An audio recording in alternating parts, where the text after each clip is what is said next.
Have you ever wondered why we love clothing so much? Is it because it's a form of self-expression, an outlet for our creativity? Or maybe wearing the right clothes make us feel more attractive, confident, empowered, and boost our self-esteem. It can also be a form of entertainment.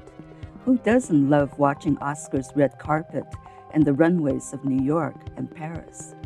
We relish the sight of a kaleidoscope of colors before our eyes as we watch the works of art walk past. We want to participate in wearing some of these fabulous fashions at a tiny fraction of the price. Perhaps the very act of buying clothes make us feel happy, even giving us a sense of euphoria. Maybe our brains actually become addicted to shopping for clothes.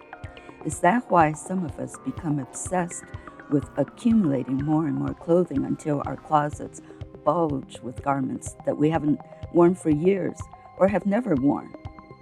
All of this could be true. And there's a darker side.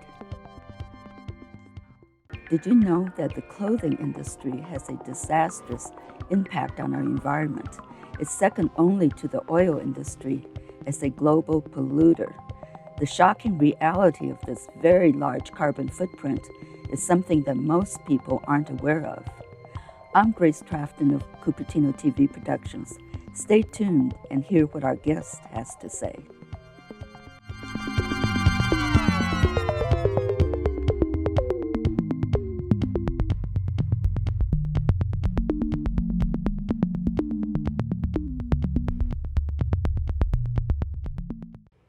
We're fortunate to have as our guest today someone who can bring some clarity into this critical issue and give us some useful solutions to consider. Bailey Hall is an environmental program specialist for the city of Sunnyvale, California, and represents the Waste and Recycling Division as their outreach and communications lead. She loves debunking recycling myths and teaching others about zero-waste living.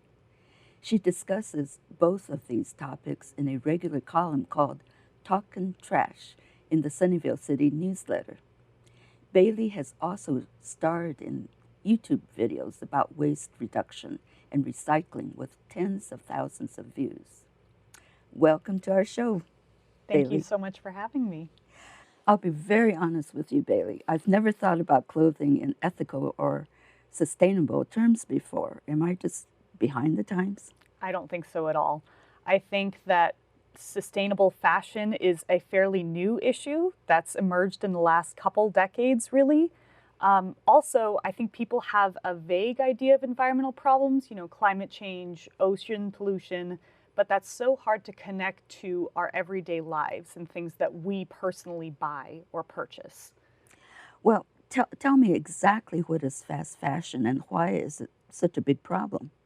So fast fashion is clothing that's produced cheaply and quickly and distributed by very large global retailers. And it's actually supposed to mimic trends on the runway and be made for the general public to purchase.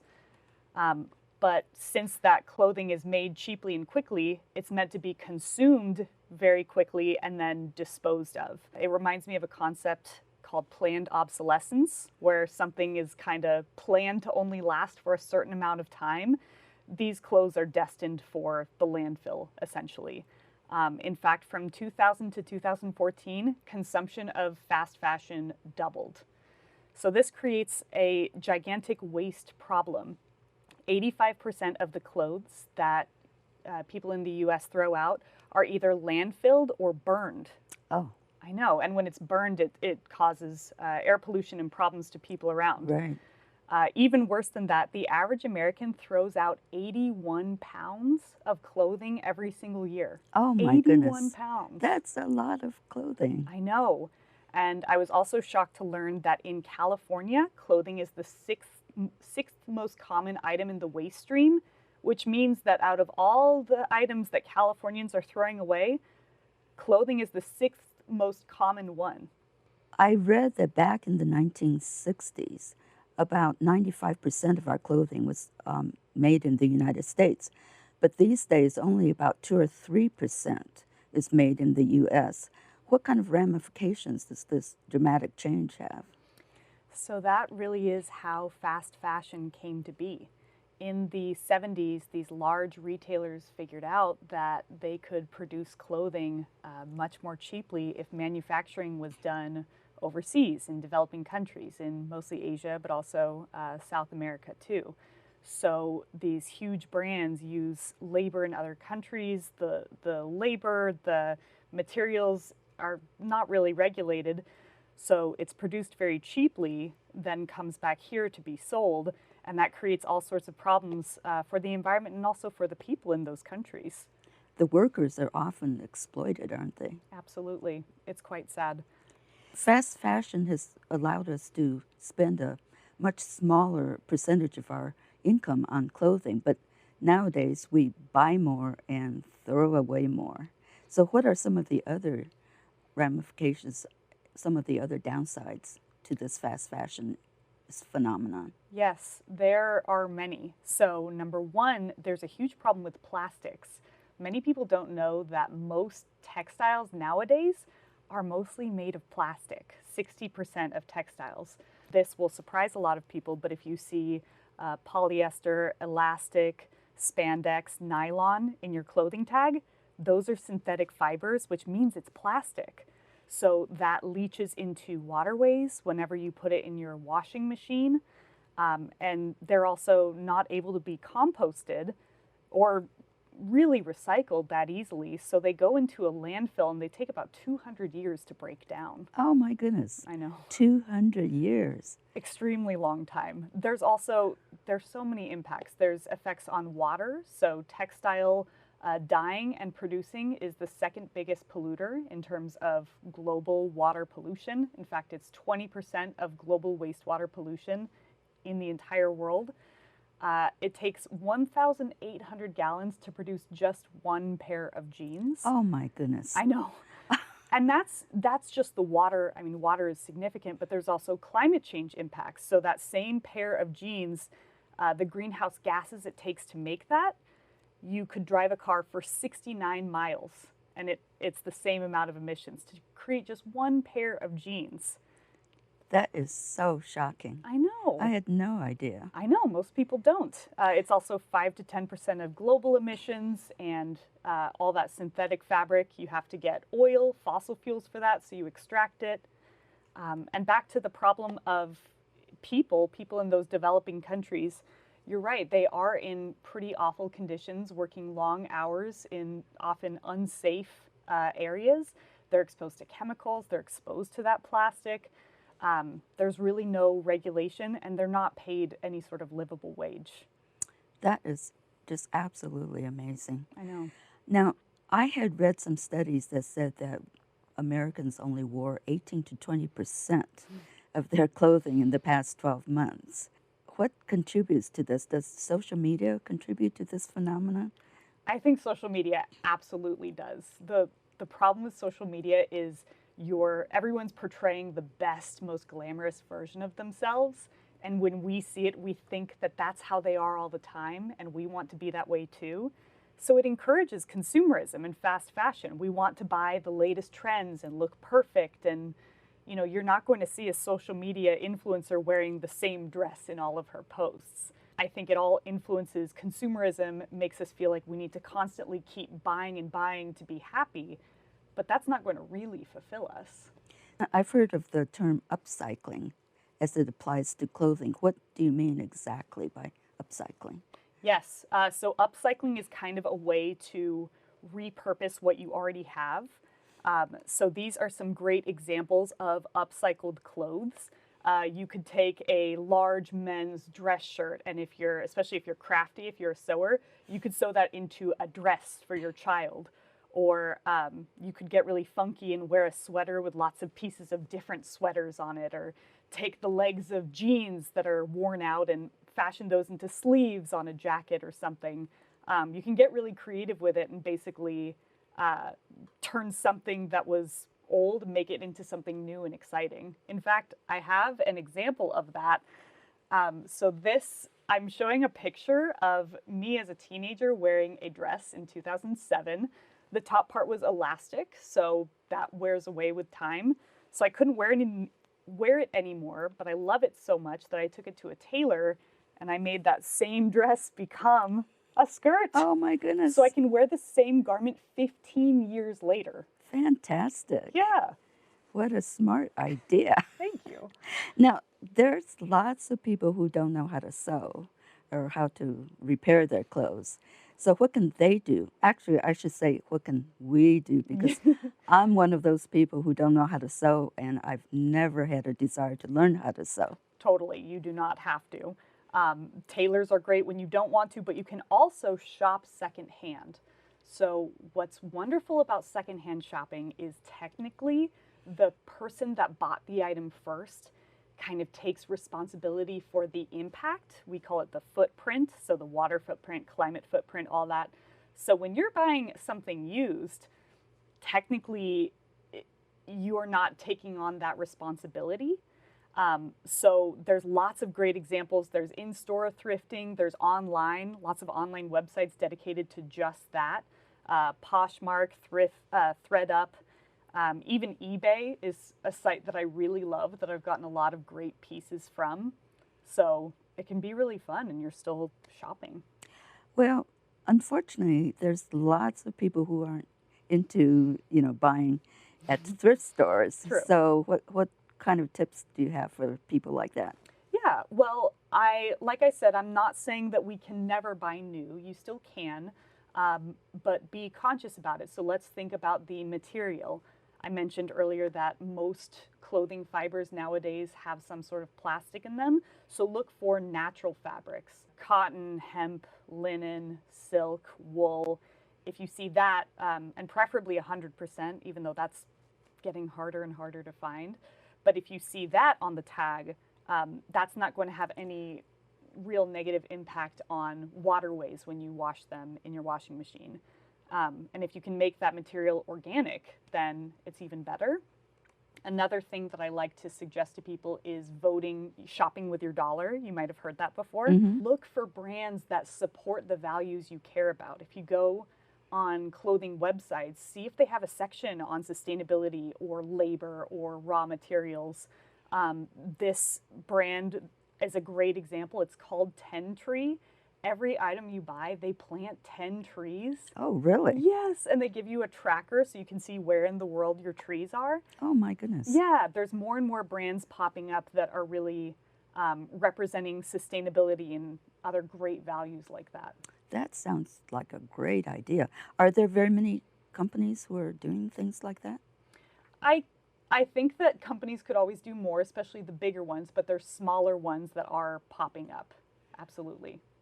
Now, so far we've been talking about what the consumer can do, but it's really up to the fashion industry to make some really significant changes. You're right. What can the fashion industry do to make things better? Yes, you're right that we are talking about what we as consumers can do, but the fashion industry can do so much more. So there's a concept in the world of waste that I call it, called extended producer responsibility. And all that means is basically, let's make the producing industry responsible for these items through their end of life. So that could look like putting a very small tax, like a couple cents, on each clothing item that pays for responsible disposal or recycling of that item. It also asks clothing designers to incorporate reusability or recycling in their design, not just designing something beautiful and that's it, but thinking about the material and how it can be reused again. So I think that should be included in garment prices. So how successful is this campaign to have the fashion industry change some of their ways? It's gaining some traction. There's the California Product Stewardship Council is really leading the charge on this. They have a great website and they have a whole initiative on this with different projects throughout the state, actually. So they're doing great work, but it takes all of us to be aware of it and support that, maybe write letters to brands. So are brands very conscious of the problem that's being created by their products?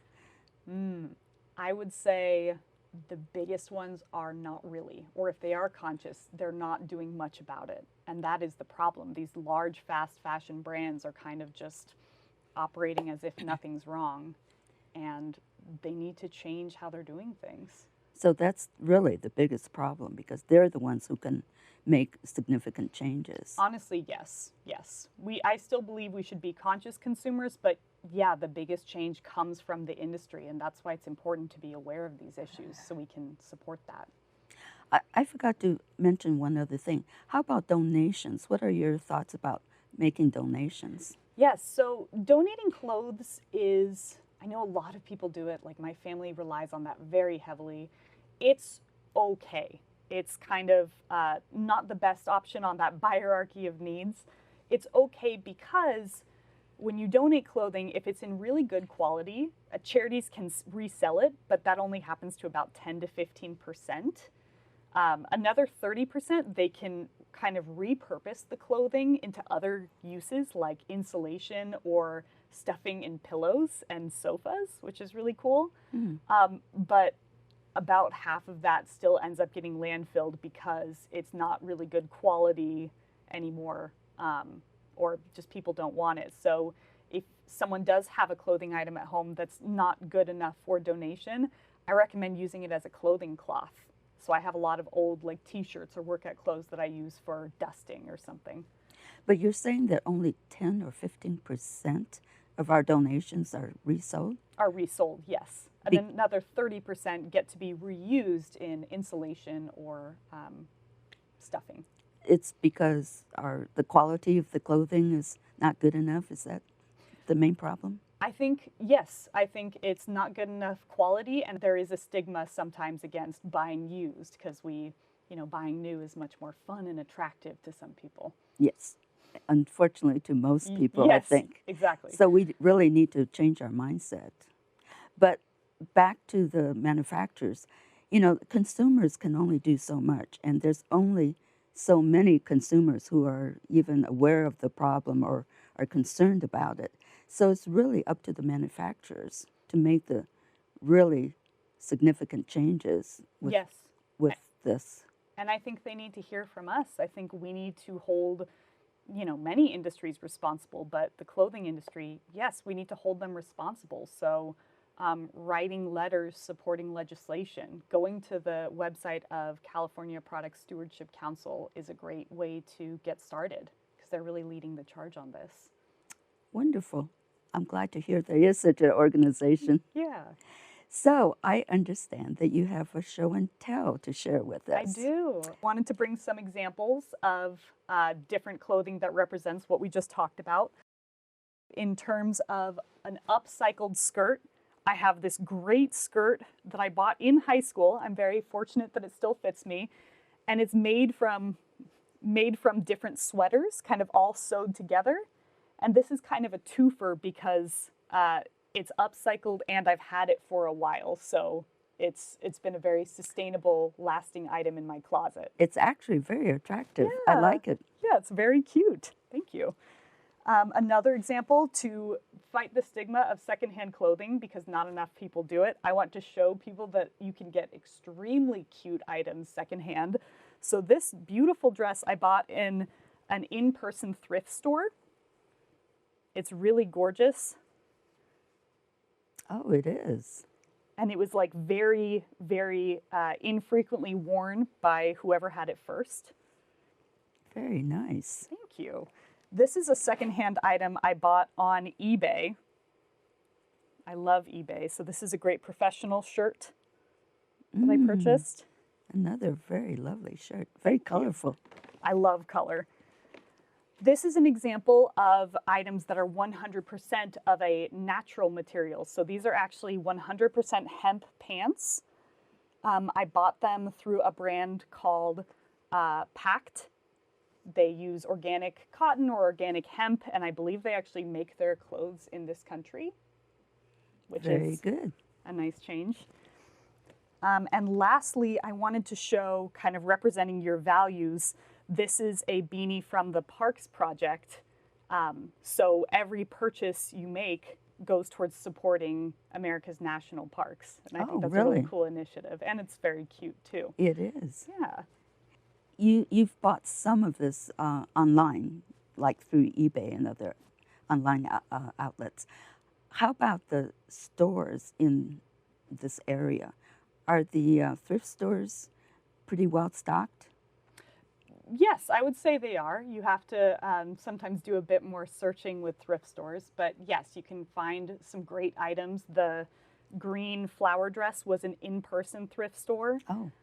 Actually, I did also bring a pair of shoes, boots that are very cute from an in-person thrift store. So this is to show you can buy clothing and boots and jewelry secondhand, and that was in person. That was Buffalo Exchange, which has very cute stuff. Oh, really? Yes. I haven't heard of them before. Yeah.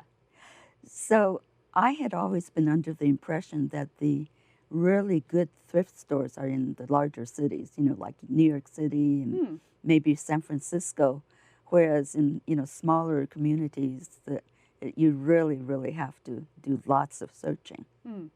Well, I would say that anywhere that people wear cute clothing that you like, the thrift stores will reflect that.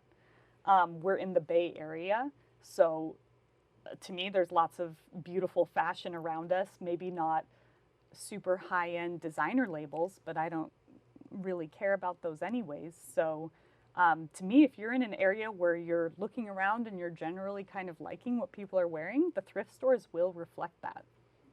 How can we break out of this cycle of buying more, buying too much, and disposing more? This is a question I've thought about a lot. And the conclusion that I've come to is conscious consumerism. So I found something online that I love called the hierarchy of needs. It's very funny. And the bottom part of that, the most central part, is using what you already have. So much of us don't appreciate what's already in our closet. That is the kind of base of it. And then after that is borrowing or swapping clothes, maybe with friends or even online, with online communities. Then there's thrift store shopping. And then the very top of that pyramid is buying. You still obviously can, but let's think about it a lot more. So I found a great example of this online shown by a big brand, Patagonia. So this was a Black Friday campaign, and normally Black Friday, every brand is saying, buy our stuff, buy, Right, sale. right. This campaign was revolutionary. It shows a jacket and it says, don't buy this jacket. Oh, really? It caused a huge stir in communities and fans of Patagonia and other brands too. So the whole purpose of it was they wanted to encourage folks to, what we're talking about, appreciate what they have and repair anything that's broken. So the ad has these great two-way promises. Under repair, we help you repair your gear. You pledge to bring in what's broken. They actually have a program where if you have a jacket of theirs or pants, you can bring it in and they will help you mend a rip or a missing button. Really? Yeah. You mean there's somebody there who will show you how to repair it? Most of the time, or sometimes it's a mail-in thing. Probably with COVID, it's become more of a remote mail-in thing. But they do have that as a part of their business plan, where most brands don't. They also talk about reusing. So if you have Patagonia gear that you no longer need, you can bring it in and they'll find another home for it. And then recycling, if you have their gear and it's way too worn out, they'll find another use for it, like insulation, maybe stuffing it in one of their warm sleeping bags. I hope there's more companies that are doing this. There are. They're cropping up slowly. I think what I'm seeing more of are brands that are incorporating organic fabrics or really taking a look at the labor, where who's making our clothes, how much are they paid, how much are they treated. I'm seeing that pop up on some websites. There's a brand I love called Prana, not to be confused with Prada, that really focuses on that. Not only what the material is made of, but also who makes this and what are the climate impacts and water impacts and pollution. Another excellent example I found of loving your clothes and appreciating what you have is this actual website dedicated to it called loveyourclothes.org.uk. It's apparently based in the UK. But there's all these kind of tips and inspirational points about appreciate what you have. How can you rework what's already in your closet to create a look that feels exciting and new and different to you instead of buying the newest trend and forgetting about your bulging closet. Right. Another section of this website is all about care and repair. I don't claim to be great at sewing or anything. I don't professionally know how, but I've had little rips in my clothes or a button pop off. I can sew it back basically together. And some people throw away clothing for as little of a reason as that, which is pretty sad. Yeah, that is sad. Yeah. You mean they're actually just tossing them in the landfill? Yes, yes. Wow. There's actually, Goodwill is doing a project down in LA where some people, they'll have really high quality clothes, like even designer labels. And if a button pops off or a sleeve rips, they'll give it away or throw it away. Goodwill is starting this pilot program where they have on-site repairers trying to fix the clothes and then resell it because it's such a high value item that it's worth them, sewing for a couple minutes. Well, Bailey, thank you so much for being with us today. We really appreciate hearing all this very needed information. You're so welcome. Thank you for having me. We're very grateful to Bailey Hall for giving us a better insight into the fast fashion industry. Lots of food for thought.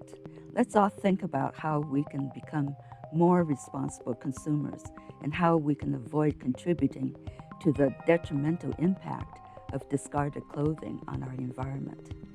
Think sustainability the next time you go shopping for that perfect outfit. A British designer once said, "Buy less, choose well, make it last." Thank you for being with us today, and remember to also watch us on YouTube and Roku. See you next time. Bye-bye. Should I make it not inside out? Yes. Okay. I realized and I was like, damn it. So you're saved. We can show the one that's not Great. inside out. Good. It's much cuter. Yeah, has it all is these much details. cuter. Yeah. And this is from Anthropology. Really? Yeah. Wow. That's really nice. Finally.